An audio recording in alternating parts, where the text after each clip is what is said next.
Today on PeopleIt, I'm talking with Alexander Kragh about selflessness. And we're doing that because he and his co-founders just made the ultimate sacrifice, fired themselves to save the business.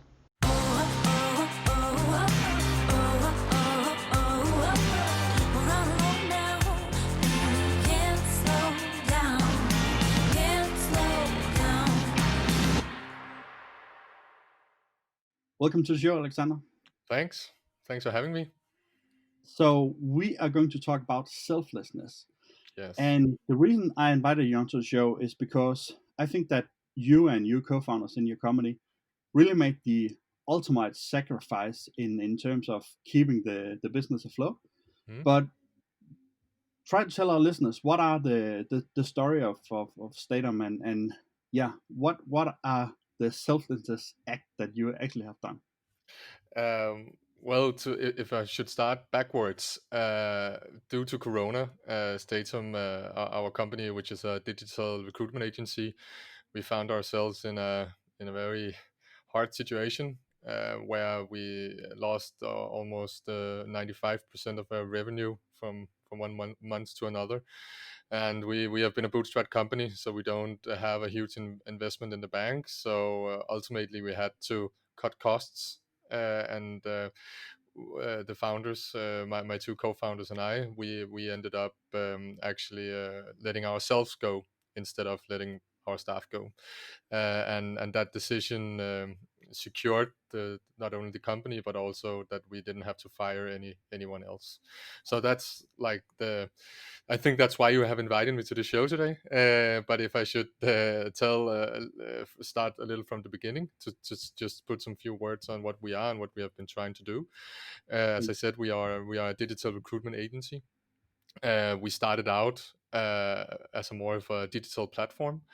We had a vision that we wanted to help startups and scale-ups recruit talent, and we wanted to use technology to empower that process. So all the way 4 years ago, we had a vision that we could build a marketplace that used AI to match people based on their personality with the company culture that they fit into. So that was like the great vision, and we actually went to the Danish TV show called Løvens Hule, or Shark Tank, or Dragon's Den, depending on which country you are in. It's a well-known TV format, and we raised a million Danish crown in that show to build this platform. But along the way, we found out that we didn't really have the skills to build this platform. So yeah, we ended up after some pivoting, we ended up doing as more of a consulting agency, but we still use technology to like empower all our consulting processes, which made it which has led us to become the leading recruitment agency for scale ups in Denmark. So yeah, that was like a quick history into Statum. Yeah, and as I said, I really think that this is one of the most selflessness acts that you can do as a owner of a company and fire yourself to save the people. So how does a decision like that being made? So take us Yeah. through the conversation you had with your partners. So I think it's the reason why it was actually a fairly easy decision to make, even though it was hard for us personally. But if we again turn the clock 4 years back, when we sat in my partner Nicolas's kitchen and brainstormed about this new great idea that we had and the multi-million-dollar business we were going to make, we made a promise to each other, because we had seen that one of the biggest reasons for startups to fail was that the partners, they ended up disagreeing on something, and then the whole company crashed because of that. So we agreed with each other that we would always put the company first, and we had a very, very open discussion about the fact that at some point the company would no longer need us. Almost every company loses its founders along the way. Most companies, they do it when they get really big because they need a new experienced CEO or whatever. But we knew that at some point this day will come, and it's really important that our egos don't hold ourselves back. So at some point, I was the CMO of the company, and we knew at some point I would probably not be the right CMO. Nicolas, the CEO, also knew someday we might have to change you as the CEO, and we cannot. Our egos cannot hold the company back. So when we went into Corona, of course we started investigating all opportunities in order to save the company as we knew it. So the first resort was, of course, not to say, okay, let's jump ships. We talked to banks, we talked to our current investors, we talked to potential new investors. We actually also talked to some big players within the recruitment field to see if we could get acquired. But there was really not an option that was really sustainable for the company. We had some options where we could join forces, maybe with some bigger companies, but that would kill the Statum brand, the Statum culture, and our employees would still have a job, but the job would not be at Statum. It would be in a bigger, more corporate setting, which is very, very different from the culture that we have here today. So we, when we went into Corona, we also promised all our employees that we would not fire anyone. We would rather just go down everyone together.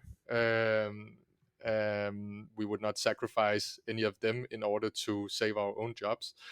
And when we had looked through all the possible solutions to save the company, and we couldn't borrow or get money anywhere else, it was all down to cutting costs. And even though the founders, me and my two co-founders, we have always been the ones in the companies who have had the lowest pay. So it's not like we sat on big fat paychecks and drained the company in that sense.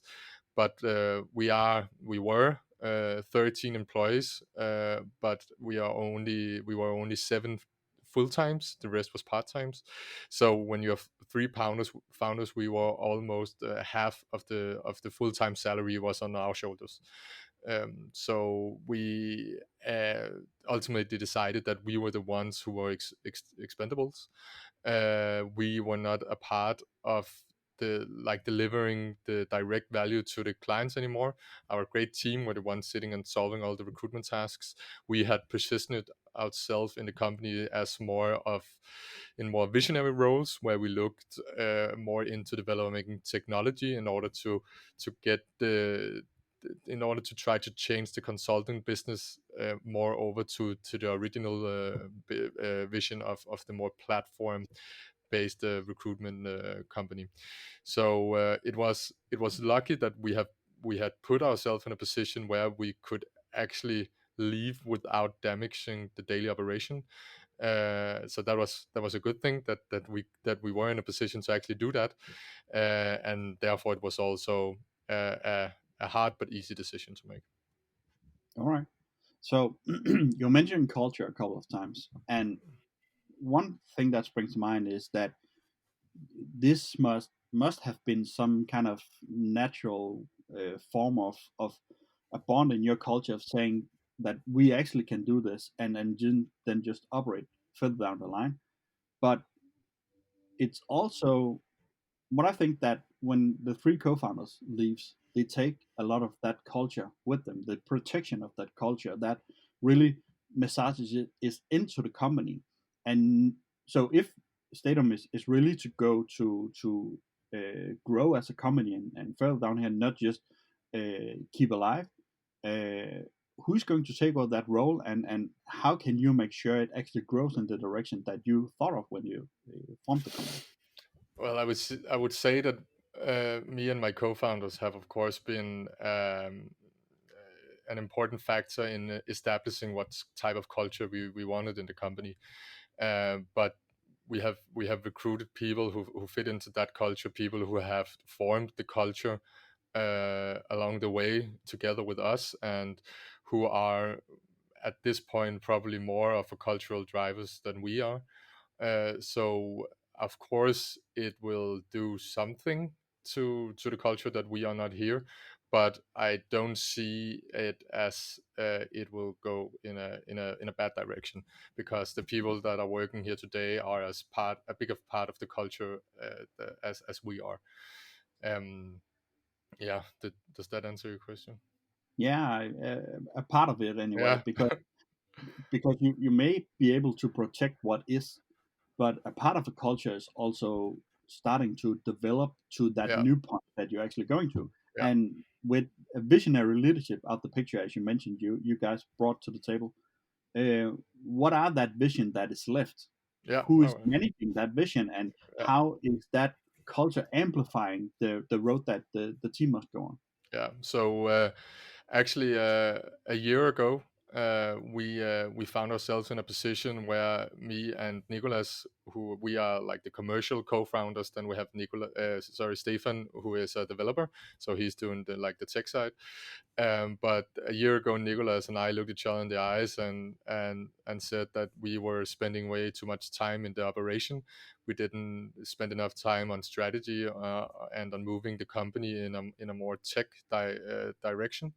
So we decided that we needed to hire someone who could be in charge of the daily operation, in charge of people development, in charge of uh, developing processes and stuff like that.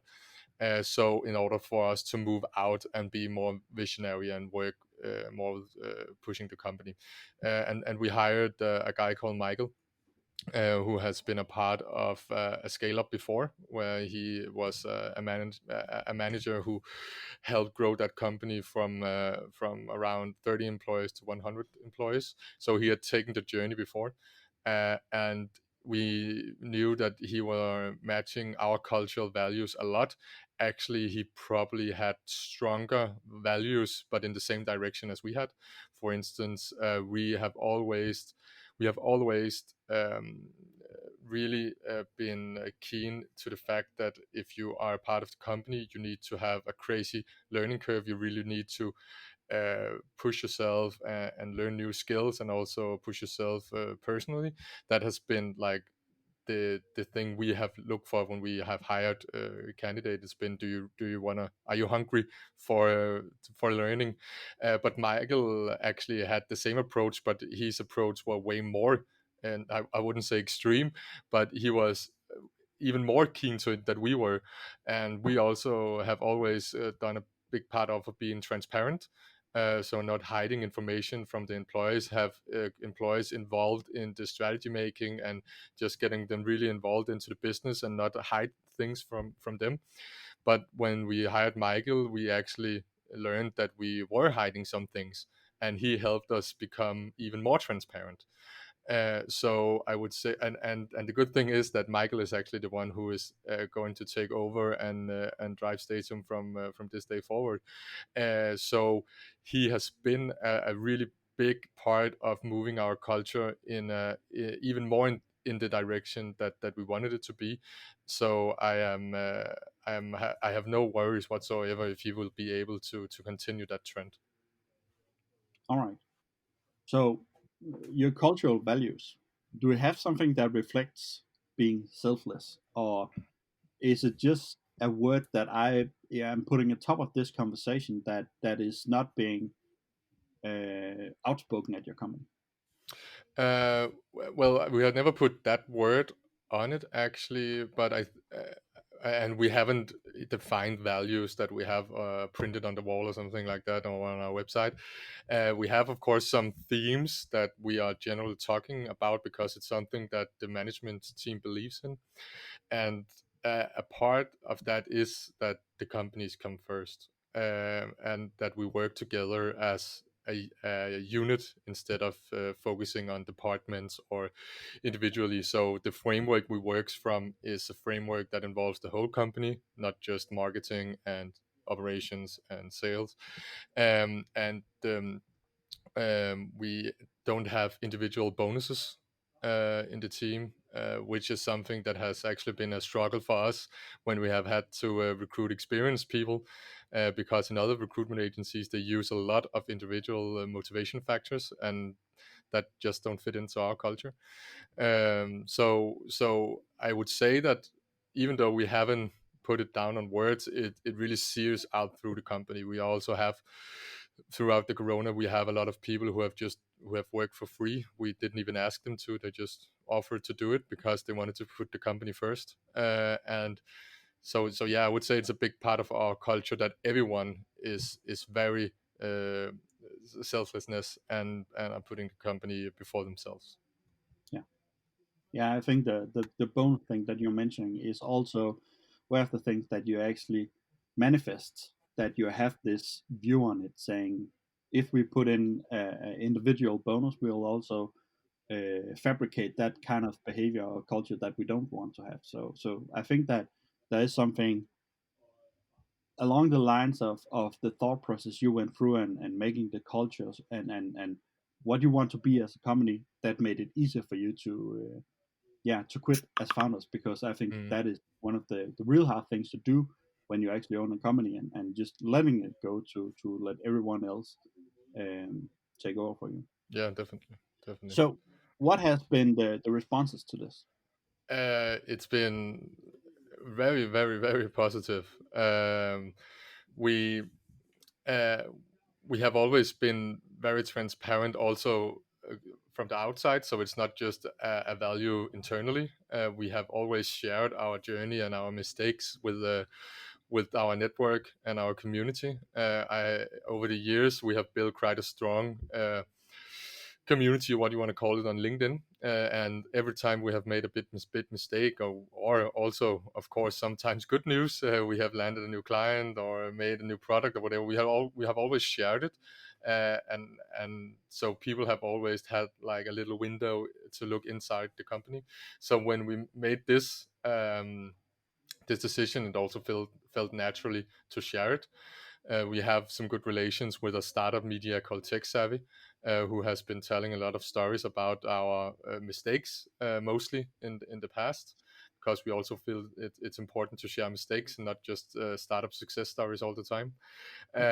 So we called them and said, "Hey, we are making this decision. Do you want to make a small article about that?" It was not the plan to do something crazy huge. We just wanted to share the news with our target group, and Tech Savvy was a good media for that. So I shared it on when it came out. I shared it on my LinkedIn, and it just exploded.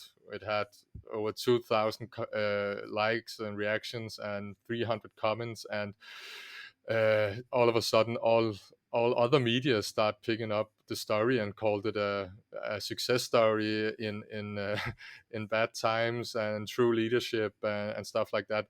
And it was actually never.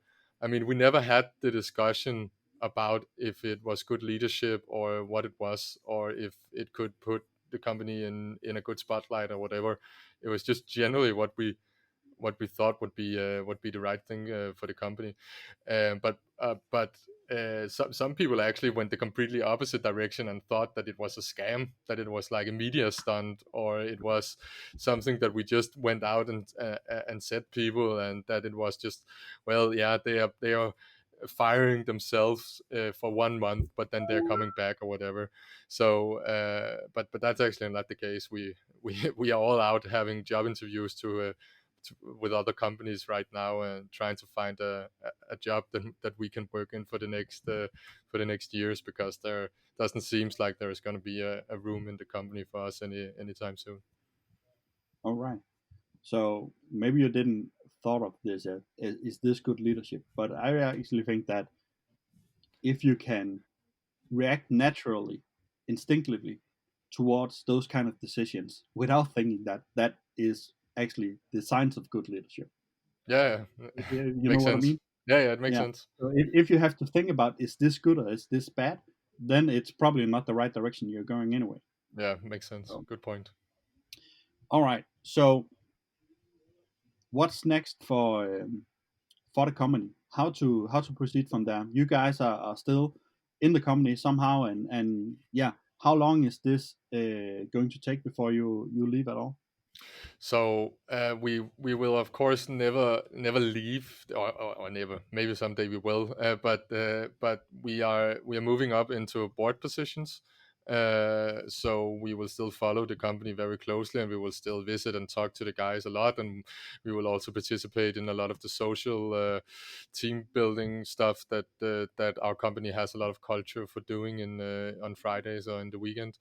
Um, but the future for the company is that it will not be focused that more on building technology. It will instead focus on scaling as a recruitment agency, scaling to other tech hubs in Europe, and hopefully at some point become the leading agency for scale ups across Europe. So yeah. Yeah.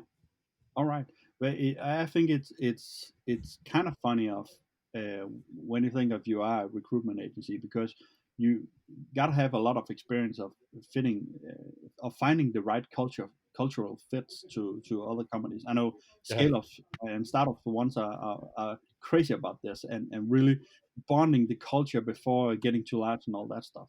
So from a standpoint as an owner, and now you're stepping down from Statum to do other things, but you have a lot of experience in really forming culture, looking for the right people.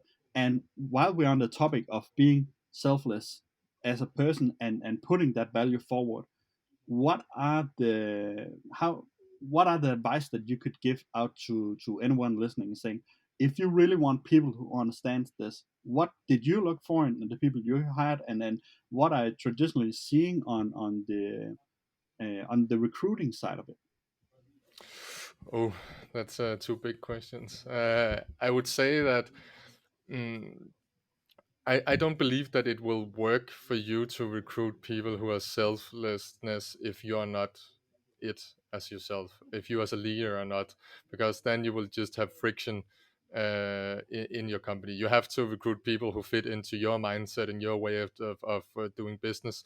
But if you really are looking, if you have the culture and you want people who like want to be a part of a unit instead of just going in themselves and make a lot of money, and then one of the things we have looked for is people who really wanted to grow, who saw the upsides by learning from other people, who expressed the fact that they wanted to be a part of something bigger than themselves, and thought that what you were doing were interesting. So we actually have people who have never worked in recruitment before and who also have expressed that they don't see themselves having a 20-year career within recruitment. They just want to be a part of what we are doing right now, and that's recruitment. So they will do recruitment because if that's what it takes to be a part of the company, then that's what they will do because they think that they will learn a lot of things along the way. So that was what I would be looking for. But I think it's really really important to look yourself in the mirror and decide what type of culture you have, instead of forcing a culture down on yourself that is not a part of your personality as a founder or a manager. Of course, you can evolve as a manager. It's always important to keep pushing yourself and evolving, but it's also okay to create another company culture where people are more self-centered. You just have to recruit people that match into that environment. So I don't necessarily think that selflessness is the only right way to have a company culture. But if you believe in it, then I can just say that it works really, really good and it's really strong to have like this sense of purpose and this sense of that everyone is working together. There's no politics, there's no bureaucracy, there is no people trying to get in front of each other. Every time someone does something good in the company, everyone celebrates it together, no matter who did it. And that's very rare if you just look at recruitment companies in general. It's very individual based, that one person are solving a hire for one client, then that person is the one getting all the credit. We are, even though even no matter who does the hire and who finds the person, who does the headhunting in our company, everyone looks at it as a thing that we have all done together, and that's genuine. That's not just some bullshit that I'm saying. It's I think you can go in and ask every one of our employee, or just come visit the office for one day, then you will see it with your own eyes. Awesome. I think that's what we all should aspire for. So, last question: what are your biggest learning or takeaway on this selfless act that you and your co-founders have done?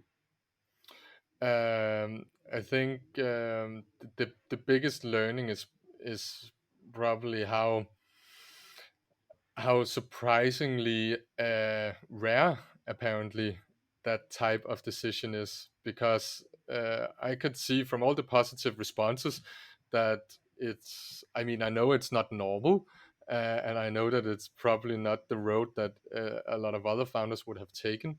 But if you just look at it objectively, it's a decision that makes sense. So a learning for me has been that I'm actually surprised that we got that much positive feedback and so many reactions. Of course, I'm happy for it, and I hope we can inspire other people to put the companies and their employees before themselves. But yeah, I was actually surprised how how positive the reaction was and how strong reaction was for something that we thought objectively was the only thing that makes sense. And anything else that you want to add to the conversation? No, well, maybe I just want to really urge other founders to be more transparent with their employees. I think that so one thing is to put the company first, another thing is to be transparent and share details, especially when you're going through a hard time like the pandemic we just had or are still having. I know a lot of founders who are scared to tell their employees if the sales are going bad, if they don't have that much money on the bank account, if they don't know if they can pay rent by the end of the month and salary and etc. We were totally transparent from the moment we got into it, and we were also before, of course. And we have just experienced that when we have gone through hard times, and we have told people that we need to make X amount of money this month, otherwise we don't think that we can pay a salary. People have not become scared.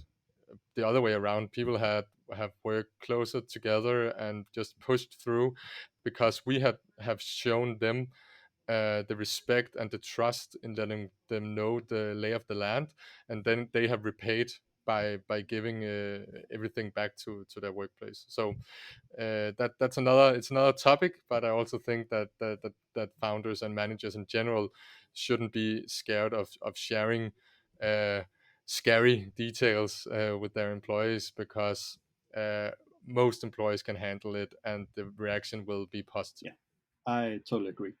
For another episode of the People Led podcast, that's definitely a topic to pick up. All right. For now, Excella, thank you and good luck on your journey forward. Thank you so much. Cheers. Yeah, thank you so much. Bye.